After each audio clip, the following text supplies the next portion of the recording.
नमस्कार, दिल्ली न्यूज में आपका बहुत बहुत स्वागत है। चलिए देखते हैं आज की 25 फटाफट काम की और महत्वपूर्ण बड़ी खबरों को। पर इससे पहले वीडियो को लाइक करना बिल्कुल न भूलें। दिल्ली की हवा में घातक बैक्टीरिया, त्वचा, पेट, मुंह में संक्रमण का खतरा दुगना।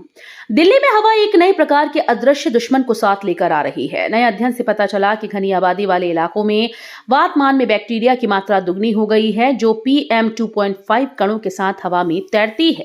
ये बैक्टीरिया श्वसन, पेट, मुंह और त्वचा से जुड़े संक्रमण का कारण बन सकते हैं। ये स्थिति विशेष रूप से तब खतरनाक हो जाती है जब शीत ऋतु या बारिश की वजह से हवा स्थिर हो जाती है।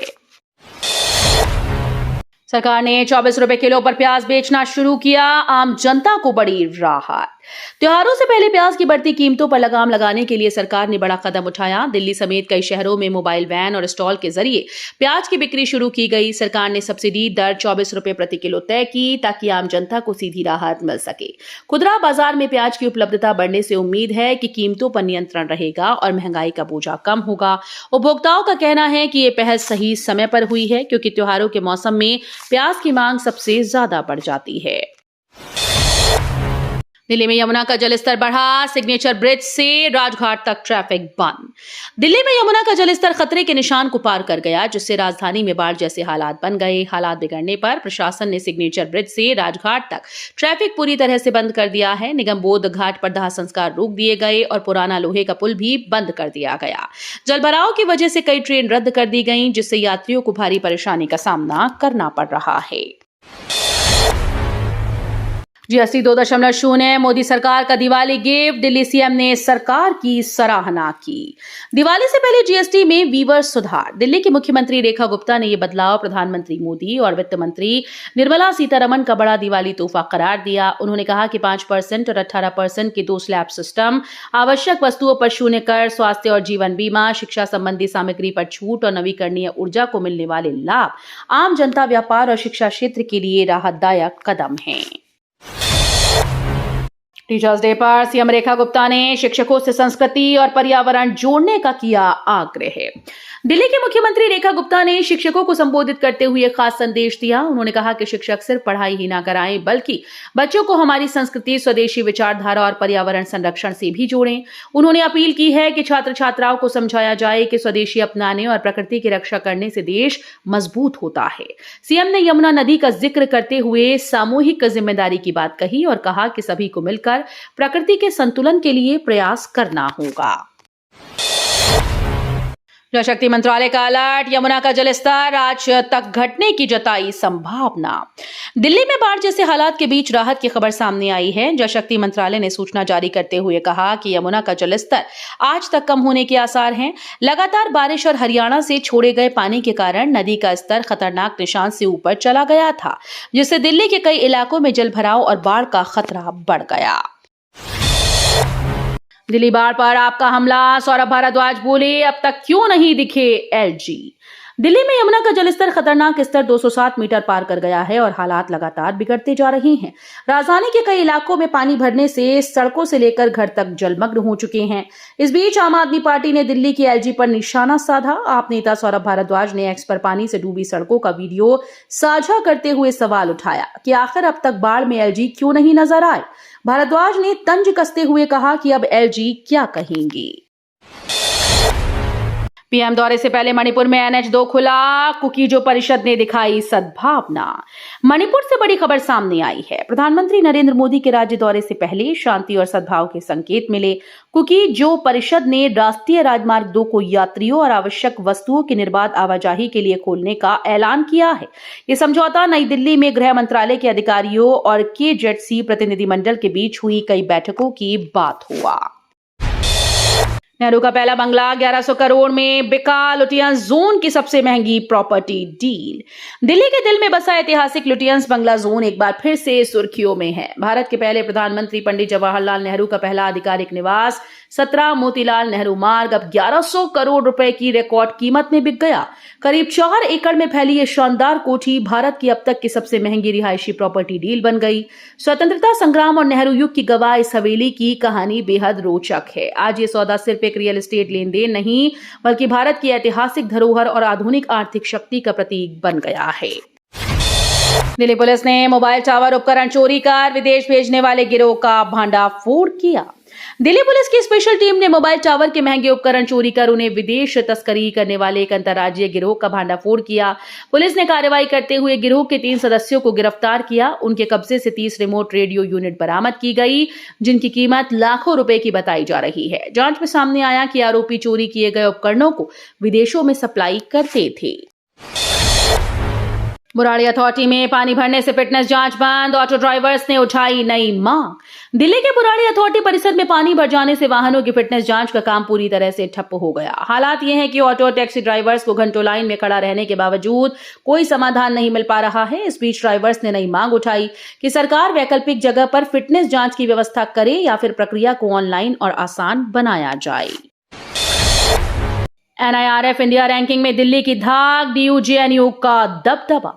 देश भर में शिक्षा के क्षेत्र में दिल्ली का परचम एक बार फिर से लहराया है। ताजा जारी NIRF इंडिया रैंकिंग में दिल्ली विश्वविद्यालय और जवाहरलाल नेहरू विश्वविद्यालय ने अपना दबदबा बनाए रखा। वहीं IIT दिल्ली ने शानदार प्रदर्शन करते हुए देश भर में चौथा स्थान हासिल किया। ये उपलब्धि राजधानी को शिक्षा और अनुसंधान का हब साबित करती है। विशेषज्ञों का कहना है कि दिल्ली के विश्वविद्यालय लगातार गुणवत्ता, रिसर्च और अवसरों में बेहतर काम कर रहे हैं। इससे न केवल दिल्ली बल्कि देश भर के कई छात्रों को नई दिशा और प्रेरणा मिल रही है। खराब मौसम से स्पाइस जेट की उड़ानों पर असर, यात्रियों से यात्रा से पहले जानकारी लेने की अपील। खराब मौसम का असर अब हवाई सेवाओं पर भी दिखाई दे रहा है। स्पाइस जेट ने जानकारी दी है कि प्रतिकूल मौसम की वजह से कई उड़ानों के संचालन पर असर पड़ सकता है। एयरलाइन ने यात्रियों से अपील की है कि वे हवाई अड्डे पर आने से पहले अपनी उड़ानों की स्थिति की जानकारी जरूर लें।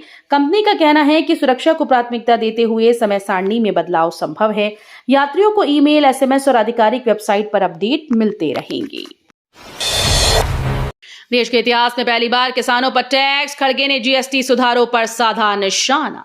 देश के इतिहास में पहली बार किसानों पर टैक्स लगाए जाने को लेकर सियासत तेज हो गई है। कांग्रेस अध्यक्ष मल्लिकार्जुन खड़गे ने केंद्र सरकार पर कड़ा हमला बोला। खड़गे का कहना है कि भाजपा सरकार ने GST सुधारों के नाम पर किसानों की जेब पर बोझा डाल दिया। उन्होंने कहा कि खेती की लागत पहले से ही बढ़ रही है और अब किसानों पर टैक्स लगाकर उनकी मुश्किलें और बढ़ाई जा रही हैं। दिल्ली में यमुना उफान पर केजरीवाल ने राहत और बचाव के लिए आप कार्यकर्ताओं से अपील की। दिल्ली में यमुना नदी का जलस्तर तेजी से बढ़कर जल प्रलय का रूप ले चुका है, जिससे शहर के कई निचले इलाके जलमग्न हो गए। इस आपदा की गंभीरता को देखते हुए दिल्ली के पूर्व मुख्यमंत्री अरविंद केजरीवाल ने आम आदमी पार्टी के सभी कार्यकर्ताओं से राहत व बचाव कार्यों में प्रशासन के साथ मिलजुल कर सक्रिय रूप से शामिल होने का आग्रह किया। उन्होंने कहा कि हमें प्रशासन का सहयोग करते हुए हर जरूरतमंद तक तत्काल मदद पहुंचानी है, ताकि जल प्रलय के मुश्किल हालातों में हर जीवन सुरक्षित रह सके। दिल्ली एयरपोर्ट पर CISF जवान बना देवदूत, CPR देकर यात्री की बचाई जान। दिल्ली हवाई अड्डे पर CISF के एक जवान ने अद्भुत साहस और सतर्कता का परिचय दिया। अचानक एक यात्री बेहोश होकर जमीन पर गिर पड़ा। स्थिति गंभीर थी। तभी मौके पर मौजूद CISF जवान ने बिना समय गवाए उसे CPR देना शुरू किया। लगातार प्रयास के बाद यात्री की सांसें वापस लौटी और उसकी जान बच गई। आसपास मौजूद लोग जवान की इस त्वरित कार्रवाई को देखकर भावुक हो उठे और उसे देवदूत कहकर सराहा। ये घटना न केवल CISF की तत्परता को दिखाती है, बल्कि ये भी संदेश देती है कि संकट की घड़ी में इंसानियत ही सबसे बड़ा कर्तव्य है। दिल्ली के बवाना में 2 मंजिला फैक्ट्री गिरी, आग और धमाके से फैली अफरा तफरी। दिल्ली के बवाना औद्योगिक क्षेत्र से एक बड़ी खबर सामने आई। तड़के यहां एक फैक्ट्री में अचानक आग लग गई। आग ने कुछ ही देर में विकराल रूप धारण कर लिया और जोरदार धमाके के साथ 2 मंजिला इमारत ढह गई। हादसे के बाद मौके पर अफरा तफरी मच गई। सूचना मिलते ही फायर ब्रिगेड की 17 गाड़ियां मौके पर पहुंची और राहत बचाव का कार्य शुरू किया। गनीमत रही कि घटना में किसी के हताहत होने की कोई खबर नहीं है। भारत में इंटरनेट यूजर 100 करोड़ के पार, डिजिटल इंडिया मिशन की ऐतिहासिक उपलब्धि। भारत ने डिजिटल दुनिया में नया इतिहास रच दिया है। 30 जून 2025 तक देश में इंटरनेट यूजर्स की संख्या 100 करोड़ का आंकड़ा पार कर 1002.85 मिलियन तक पहुंच गई। ये मार्च की तुलना में 3.48% की वृद्धि है। ट्राई की रिपोर्ट के मुताबिक 4.47 करोड़ लोग वायर्ड इंटरनेट इस्तेमाल कर रहे हैं, जबकि 95.81 करोड़ लोग वायरलेस कनेक्शन पर निर्भर हैं। ये उपलब्धि न सिर्फ डिजिटल इंडिया मिशन की सफलता को दर्शाती है, बल्कि देश भर में तेजी से बढ़ती कनेक्टिविटी और टेक्नोलॉजी अपनाने की रफ्तार का भी बड़ा संकेत है। भारत अब दुनिया की सबसे बड़ी डिजिटल आबादी वाला देश बन चुका है। द दवाओं और मेडिकल उपकरणों पर जीएसटी घटा, स्वास्थ्य बीमा टैक्स फ्री। भारत सरकार ने आम जनता को राहत देने के लिए स्वास्थ्य सेवाओं से जुड़ा बड़ा कदम उठाया है। दवाइयों और मेडिकल उपकरणों पर जीएसटी दरें घटाई गई, जिससे इनके दाम कम होंगे और इलाज की लागत घटेगी। सबसे अहम फैसला, स्वास्थ्य बीमा को टैक्स फ्री कर दिया गया।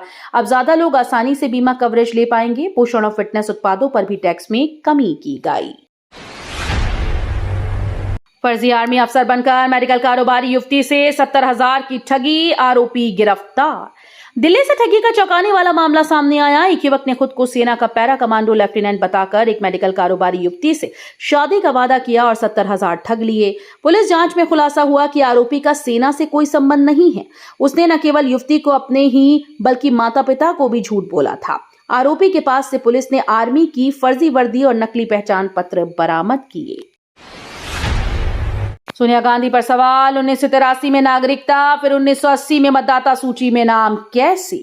कांग्रेस के वरिष्ठ नेता सोनिया गांधी के खिलाफ नया विवाद खड़ा हो गया। अतिरिक्त मुख्य न्यायिक मजिस्ट्रेट की अदालत में एक याचिका दायर की गई, जिसमें सवाल उठाया गया कि जब सोनिया गांधी ने 1983 में भारतीय नागरिकता ली तो 1980 में उनका नाम मतदाता सूची में कैसे शामिल हो गया।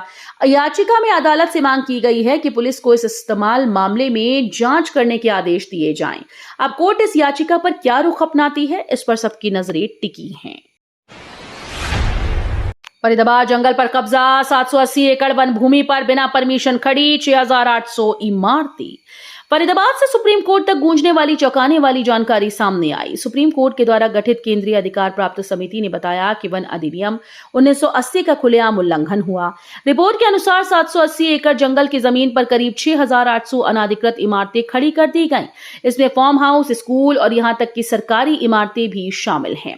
समिति ने इसे गंभीर पर्यावरणीय खतरे से जोड़ते हुए तत्काल कार्रवाई की जरूरत बताई।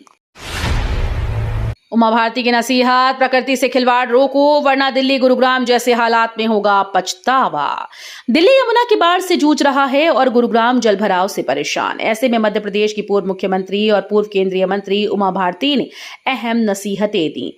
उन्होंने उत्तराखंड में आई आपदाओं का जिक्र करते हुए कहा कि प्रकृति से खिलवाड़ करना भारी पड़ सकता है। विकास, आस्था और पर्यावरण के बीच संतुलन बनाना जरूरी है, वरना नतीजा सिर्फ पछतावे के रूप में ही सामने आएगा। उमा भारती ने चेताया कि अगर समय रहते सबक न लिया गया तो भविष्य में ऐसी आपदाएं और भी गंभीर रूप ले सकती हैं। एआईएमआईएम नेता का आक्रोश, मजलूम शर्जील खालिद 5 साल से बिना ट्रायल जेल में क्यों? दिल्ली दंगों के मामले में बड़ा घटनाक्रम सामने आया है। हाईकोर्ट ने शर्जील, इमाम, उमर खालिद और शिफाउर रहमान समेत 10 आरोपियों की जमानत याचिकाएं खारिज कर डाली। इस फैसले के बाद एआईएमआईएम के दिल्ली प्रदेश अध्यक्ष शोएब जमई ने तीखी प्रतिक्रिया दी। उन्होंने कहा कि आखिर ये कैसा न्याय है कि आरोपी 5 साल से जेल में बंद है, लेकिन अब तक ट्रायल शुरू नहीं हुआ। बाइक की टक्कर के बाद आग लगने से खाक हुई डीटीसी की बस, बाल बाल बचे यात्री। बाइक की टक्कर से आग लगने के बाद डीटीसी की एक बस जलकर पूरी तरह से खाक हो गई। हालांकि इस घटना में बस में सवार यात्री पूरी तरह से सुरक्षित बच निकले। बस उत्तम नगर टर्मिनल से जवाहरलाल नेहरू स्टेडियम घुमनहेड़ा जा रही थी। सवारी उतारने के लिए जैसे ही बस खड़ी हुई, एक बाइक उससे जा टकराई। तो ये थी आज की बड़ी खबरें। रोजाना ऐसे ही सबसे पहले अपडेट पाने के लिए चैनल को सब्सक्राइब करना बिल्कुल न भूलें। धन्यवाद।